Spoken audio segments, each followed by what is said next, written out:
انہوں نے پوچھا کہ نئے نوٹ 1000 کے بدلے میں اگر آپ کوئی 900 جیسے لیتے ہیں 1000 کا 1100 کی گڈی 1000 کی گڈی دے رہے ہیں، جائز ہے کہ نہیں؟ ہمارے نزدیک بالکل جائز ہے، نوٹ کی بیع جائز ہے، لیکن یہ یاد رکھیے گا کہ فقہ حنفی کی روشنی میں چیز کی قیمت ہوتی ہے اس کی عمدگی کی نہیں ہوتی.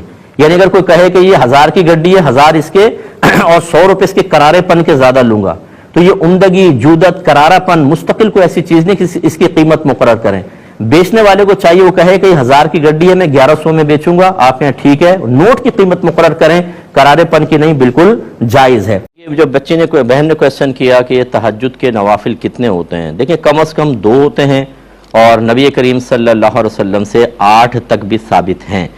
تو آپ اگر زیادہ بھی پڑھنا چاہیں منع نہیں ہے، لیکن کم از کم 2 اور 8 سنت اور اس کے آگے آپ جا سکتے ہیں. اور اس میں سورہ اخلاص ایک بار پڑھ لیں ہر رکعت کے اندر، ہر رکعت میں، پہلی میں بھی دوسرے میں بھی. اور اگر چاہیں تو 3 بار پڑھ لیں تو فائدہ یہ ہوگا جیسے حدیث میں ہے کہ جس نے 3 بار سورہ اخلاص پڑھی تو یہ ایک قرآن کے برابر ہے، یہ ایک سورہ اخلاص تہائی قرآن کے برابر ہے.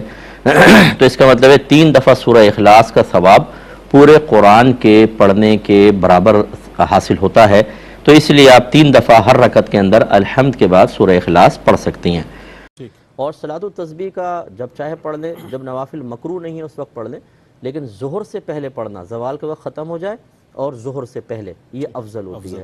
اور اس کا طویل طریقہ ہے، وہ اس میں تسبیح ہوتی ہے سبحان اللہ والحمد للہ ولا الہ الا اللہ واللہ اکبر. پہلے تکبیر لگائیں، ثنا پڑھیں، پھر 15 مرتبہ اس کو پڑھیں، پھر الحمد شریف، پھر سورت، اس کے بعد 10 مرتبہ پڑھیں.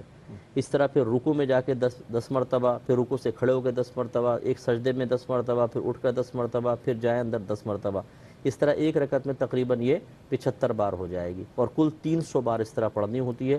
تمام رکعتوں میں اسی طرح ترتیب رکھیں، اور وہ 4 رکعت پڑھیں گے، 4 رکعت کی نفل کی نیت کر کے ادا کریں.